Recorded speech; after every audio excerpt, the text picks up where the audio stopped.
Our Father, we ask the Lord that you will help us to understand what this message means to us. We live in the 21st century. It's been thousands of years since these words were spoken. What do they mean today? And so I just pray, Lord, that you will open our hearts, open our eyes. May we hear from you. Cleanse my heart, I pray, Lord. In Jesus' holy name, amen. Scripture passage we're using as a focus for our study on this series is found in John chapter 14, verse 15, and it's Jesus' words.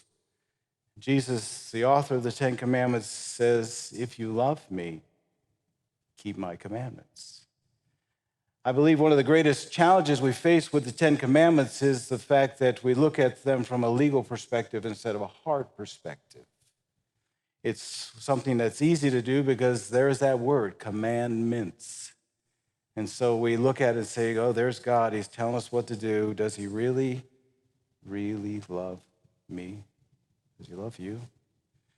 I believe Jesus wants us to understand that. And so as we walk through this, I want us to think about that from God's heart perspective. If you look at the Ten Commandments and you see very quickly going into it, Exodus chapter 20, verse 1, God is speaking to a nation that he's just rescued from slavery. He brought them out of Egypt, and in their Egypt captivity, they were servants, they were bound captives, slaves. Something our nation, we should be able to grasp, well, at least a little bit. We have a history where there was a people group that lived here, that their ancestors live here today. Our African American brothers and sisters were brought here into slavery. Certainly we can understand how the heart of a slave is going to want to know how should they love and serve this God. And so he brings them to this mountain, and the very first words that God speaks to that nation, found in Exodus chapter 20, it tells us, and God spoke all these words. He could have just chiseled them out of stone. There they are. Do this. But it's a relationship. A God who wants people to understand that he rescued them because he loves them. Something we don't always think about when we think about God today. There's been many wars over Christianity and secularism, and we see that battle going on today, and the battle is centered on who's going to control. But God says, I want you to love me. I want you to know me as your God, the God who rescued you. You look at the very first commandment, and it talks about this relationship, the God who rescued his people, brought them out of the house of bondage in Egypt, and he says to them, listen, I know you've seen a lot of gods in Egypt. They're everywhere. But those aren't the gods who rescued you. If you look at the captivity journey of the Jewish nation or the Israelite nation out of bondage, you see something interesting. When Moses steps down into Egypt, it's a battle that he's going to face between the Egyptian gods and the God who has called him to rescue the slaves. In fact, the very first three miracles that God's performed, the Bible tells us that the Egyptian gods do the exact same miracle. You look at Exodus chapter 7, verse 22, and Moses turns the water to blood. And you see very quickly right after that, the Egyptians, their magicians do the same thing. And so it's a power struggle. Who is the God who's really in control? Who is the God that really is going to love you, rescue you? The world we live in today, it's a very important question because the battles we're facing is over who is going to be in control. Christianity is seemingly losing that battle on many fronts. What do we do? What do we do with this God? Well, the main focus here, I believe this is a question that defines who is this God to me? Who is this God to you? Who is this God in your life? Is he real to you? Or is he just someone that sits out there somewhere in the universe watching all of this chaos going on? See a God that someone else believes in but doesn't exist in your life, in your heart. But God asks the question, or he gives the direction to the nation. He says, I'm the only God for you. Can there really be other gods? Well, even as these words are ringing in their ears, this nation is going to test that. Moses is up on that mountain for a long time. God has given him the commandments. He's setting up a nation. He's setting up a nation that ultimately is going to bring into the promised land, the land that he promised Abraham, Isaac, and Jacob, the land that is flowing with milk and honey, the land that they are going to ultimately inherit. And he's going to give them the law that's going to guide their nation. I think of America today, and we have a constitution, we have laws that guide our nation, and some of those values are being tested. Our nation is only strong as the Constitution that framed it. If we lose our constitutional values, ultimately, our nation will implode. Our values, how we love each other, how we serve each other, how we regulate our nation is framed within that Constitution. And the Jewish nation has a constitution that God is going to frame for them as well. It's one that's going to be spoken to them. But while he's up on that mountain with Moses, all of that time, pretty soon they start thinking, where is this guy Moses and who is this God anyway? And so the very leader of the church, Aaron, the one who is going to be the leader of the church, he says, hey guys, bring me your gold, bring me your jewels. Let's make another God. Let's make one here that ultimately we can see, we can touch, we can feel, we can worship. That guy, Moses, we don't know where he's at. That God, maybe he doesn't exist. And God speaks to them in Exodus chapter 20, verse 4. He says, you shall not make for yourself any carved image, any likeness of anything that is heaven above, the earth beneath, the water under the earth. See, there was a temptation for them because everywhere they came out of Egypt, there was carved gods everywhere. They saw them. The place that they are going to occupy, the place that they are ultimately going to be gifted to by God is going to be a nation that is going to be a temptation for them because the gods of the Canaanites, some of those gods were goddesses of fertility. He knows that they're going to be tempted to go that direction. In fact, ultimately, Balaam's greatest power over the Israelite people is because he tempts them into unfaithfulness.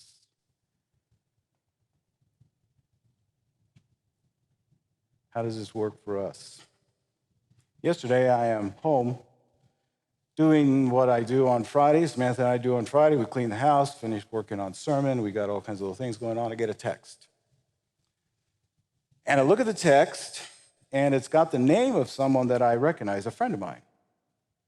And it's a link to something, and I haven't had much communication with this friend. I thought, what are they sending me? What is this about?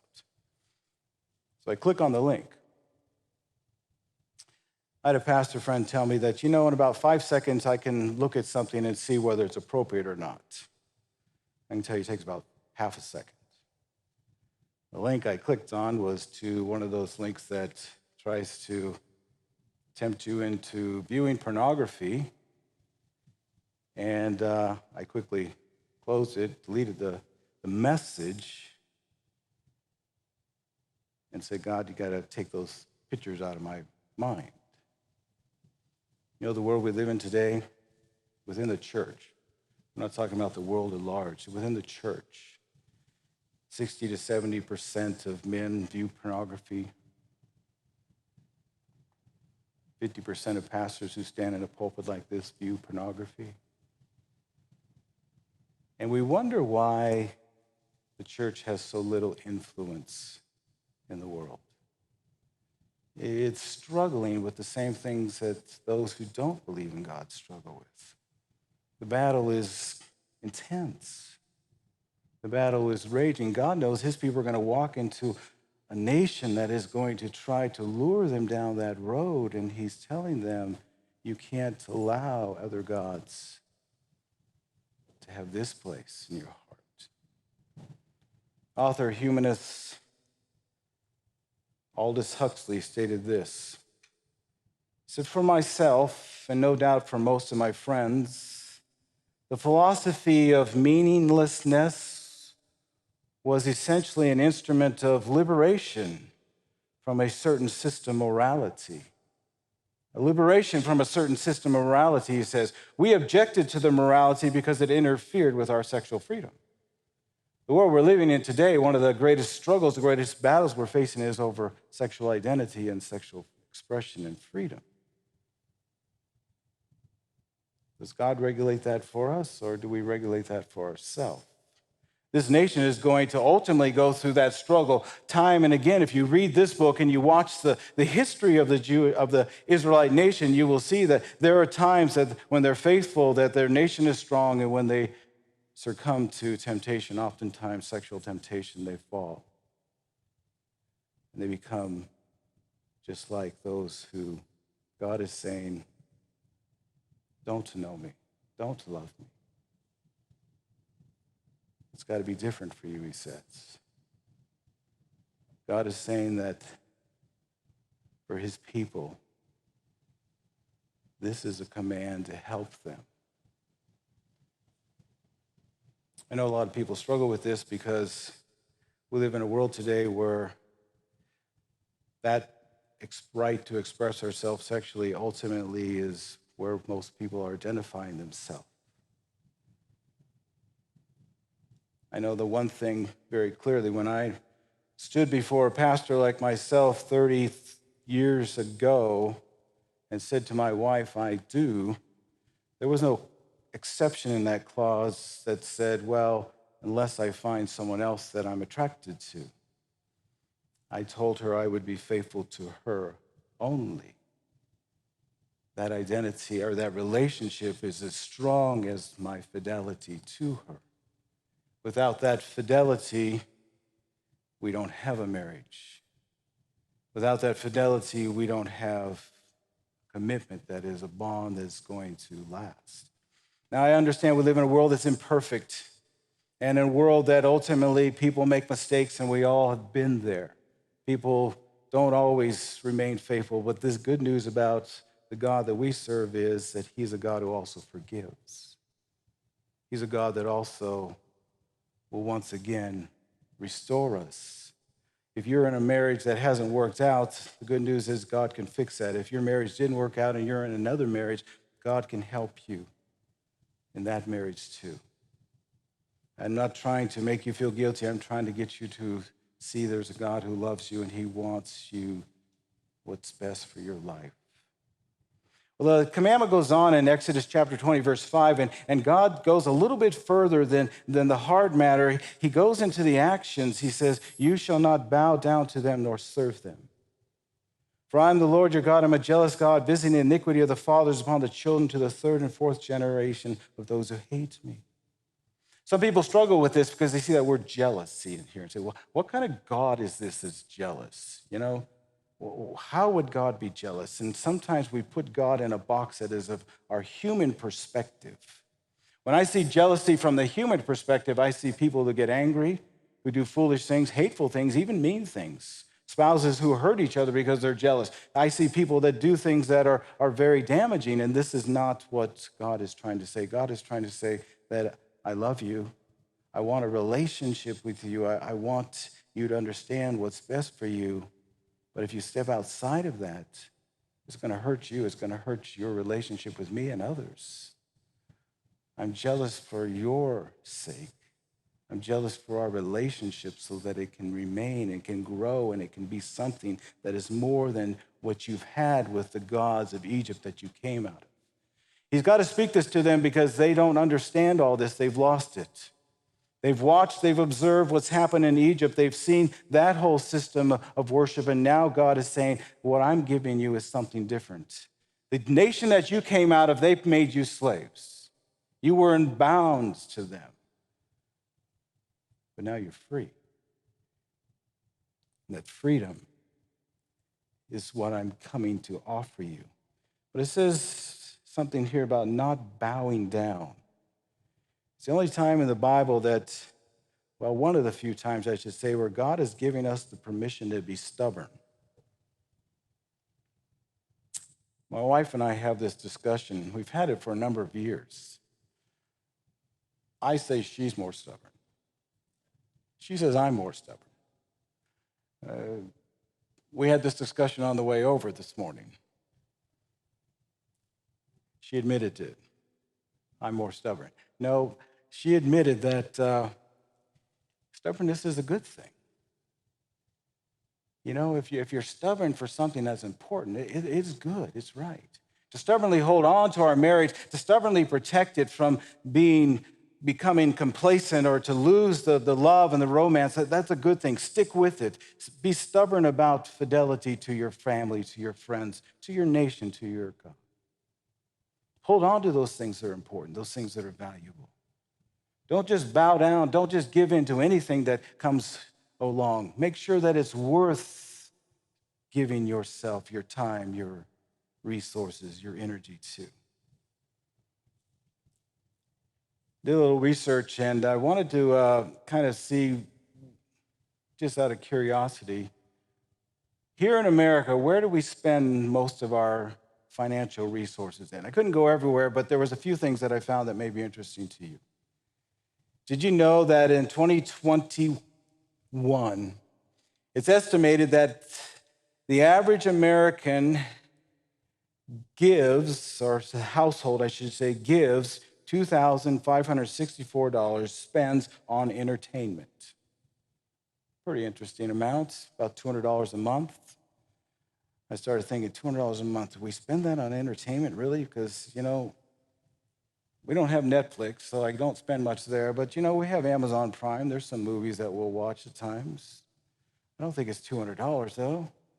But when you're dating, of course, and you're going out and you're spending time with people, you're going to spend more time if you go to the movies or those things. You're going to invest in that, and that's not a cheap thing. So there's a lot of money going that direction, but that's okay. You know, people got to have a life. They got to enjoy things. They got to do things. But is that indicative of their happiness? Well, then you get down to, okay, what about contributions to charity? It gets a little less, $1,834. Okay, well, I guess entertainment's important, charity's important. You spend maybe a little more 7 out of 7 days a week. 1's at church, 6 are, you know, out there entertaining yourself. Maybe it's just going to be a law of averages. And then you get down to education, and it looks like we only spend about $1,100 on education. Maybe that's the reason why the entertainment industry has got more influence than the educational system, because we spend more there. Truth of the matter is that statistics say that the average Protestant church, about $17 a week is all members give. Although it's not all that bleak. The numbers actually do end up being a little bit more positive than that. Because the data tells us that there's about 10 million tithe givers in the U.S., and out of 10 million people that give tithe, it's an industry that receives about $50 billion. So people do put their heart where their money, where their heart is. Where Jesus says, where your treasure is, there will your heart be also. If we put ourselves, our resources into something that we believe is going to be a blessing to others and to ourselves, then we do spend it where our heart is. The Jewish nation needs to understand this. God needs to have a place of loyalty in their hearts. When they're breaking off their earrings and their gold and their jewels and they bring it to Aaron to make the golden calf, their heart is no longer with the God who's on the mountain, helping them set up a new nation, a nation that's free. They have to learn that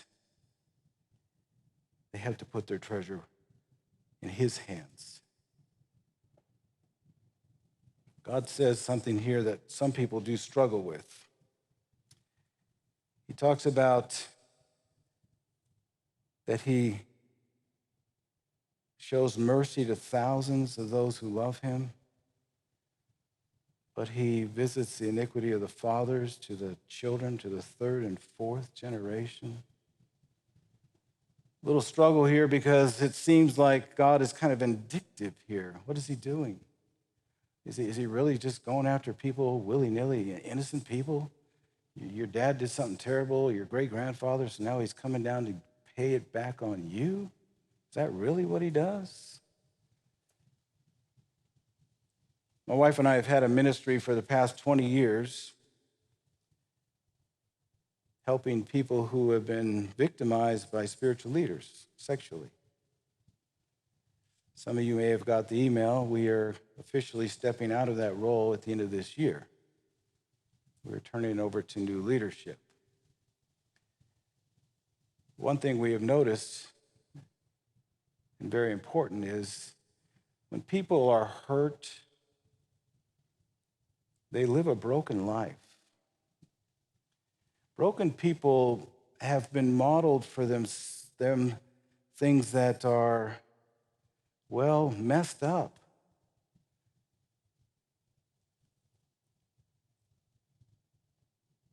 First time we met her, I can think of a young woman I won't put a name to.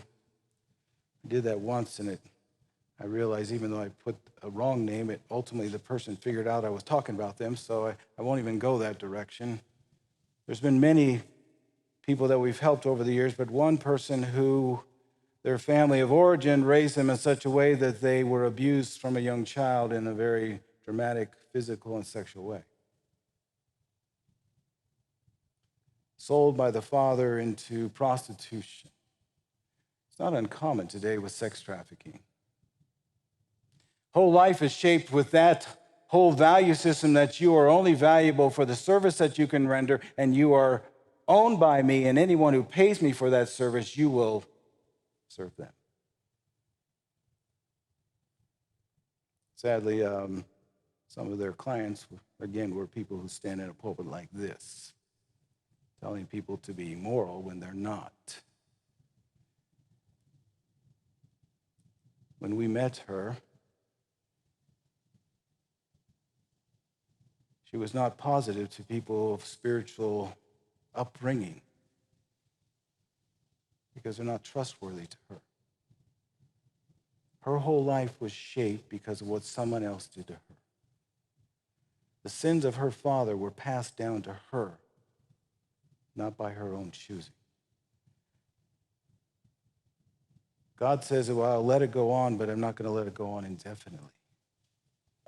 He does not control society, but God will step in and intervene. Thankfully, he did for her.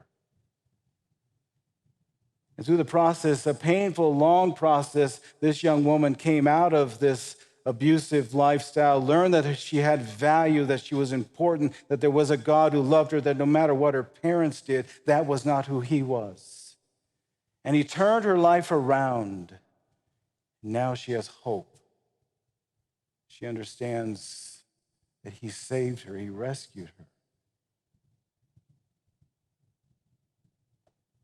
This passage may also be understood in a way that applies to each one of us.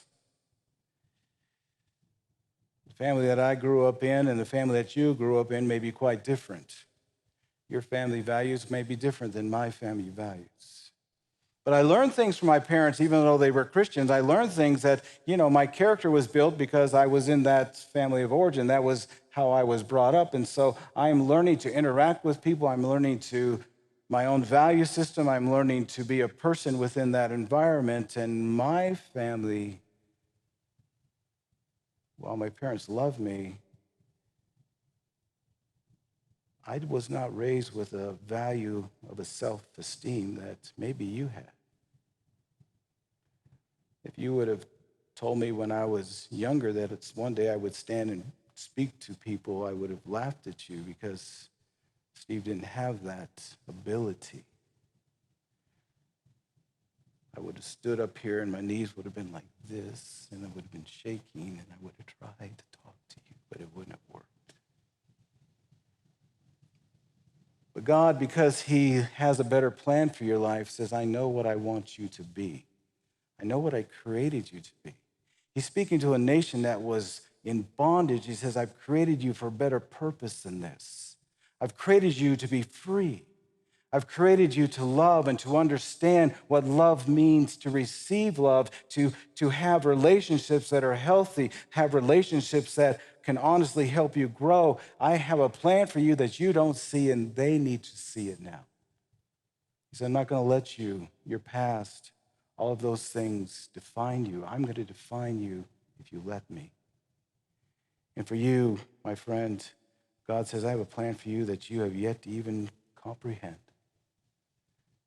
And while some of us are getting a little bit older and we're thinking that, our days of service may be closer to an end, there are some here listening to me that you have yet to even begin to experience life. That there are plans for you that you could not even begin to imagine, good plans. Because God loves you, maybe he brought you here today just to hear that. I have a plan for you. That's a good plan.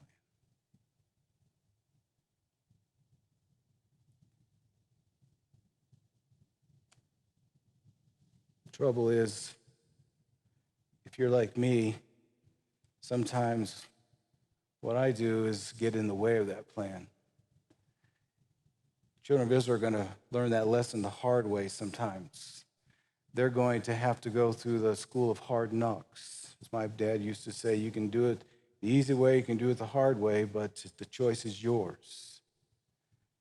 They learned it the hard way sometimes. We live in a world today that I believe is learning things the hard way sometimes. Ten Commandments, this portion of it closes in Exodus chapter 20, verse 6. God says, but showing mercy to those, to thousands who love me and keep my commandments. I believe mercy is love in action. When was the last time that you had to show mercy to someone? Depends on the world you're in, but it may have been at work this past week. Someone may have treated you really badly, and you had to either turn the other cheek or somehow you had to just say, this person's broken, and I'm just going to let them vent on me, and I'm going to show them kindness in return. You may be living in a situation where your family doesn't get along so well. I know a lot of families that way. I know a lot of families where father and son or mother, daughter, they just do not see eye to eye on many things. And you just got to bite your tongue and say, I love you, Dad. Love you, Mom. You show mercy. The problem is the world we're living in today needs to understand what love and mercy is. For those of you who were raised back in the 60s, some of you experienced the 60s, you'll remember the 60s was a time where there was a lot of struggle going on. Drugs were kind of a new thing that were taking over, and people were fighting or warring on drugs, as it were, to some extent. We had the Vietnam War in 1965, though. There was one person who came out with a song that spoke to the broken nation. Jackie DeShannon sings the song, the heart cry of the nation. What the world needs now is love, sweet love. It's the only thing. There's just too little of. That's our song today. Our world is dying. The fact that we can actually sit here in this room is kind of a miracle in itself. Because most gatherings today have divisive perspectives. We're learning to not to love each other. We're learning to hate each other. We're learning to fight. We're learning to be a nation that ultimately we're in strife again. And that song, the words of that song, there is just too little love. The God who spoke these commandments to a nation that is in captivity, that he rescued because he loves them, speaks them to us today. And the same God says, I love you and I rescued you too. I have a better plan for you. A plan that reaches far past where we are today into eternity. A plan that God says, someday I'm going to take all of this craziness, all of this mess, and I'm going to make it brand new. There's hope that tomorrow is a better tomorrow. My challenge for us today is, who does have your heart? I hope your heart is not controlled by those who are stirring and agitating us up. I hope your heart is controlled by love for your brothers and sisters, a love for those who are your neighbors. I hope your heart somehow finds within this message a reason that maybe there's a God who has a better plan for you.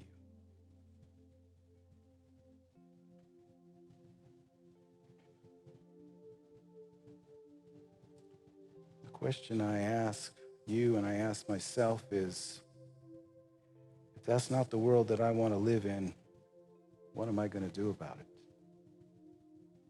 So here's the challenge. If you believe in God, then you have an opportunity to ask God to help you. I daily ask God to help me to be a better person. I daily ask God to take this heart that is so easily corrupted by things that I don't want to be there, to change it, to cleanse it. But I also ask God to help me to love others the way He loves them. That's the challenge I place to us. When you look around and you see people, it could be on the news, it could be someone in the store, it could be someone at work, and you see someone you don't like, someone that just gets on your nerves, someone that just irritates you to the max. Say, God, you know that I see this person in a way that you're not seeing them. So just help me to love them the way you do. If you do that, I believe God will transform your world.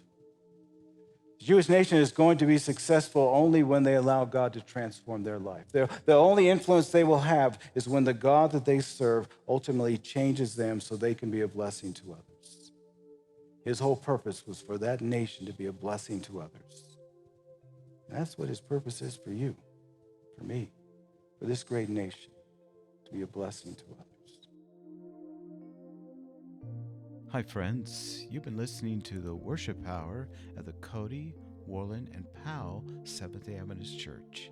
If you would like to join us online, you can do so at codychurch.org, worlandchurch.org, or powell-church.org. God bless you. We hope to see you soon.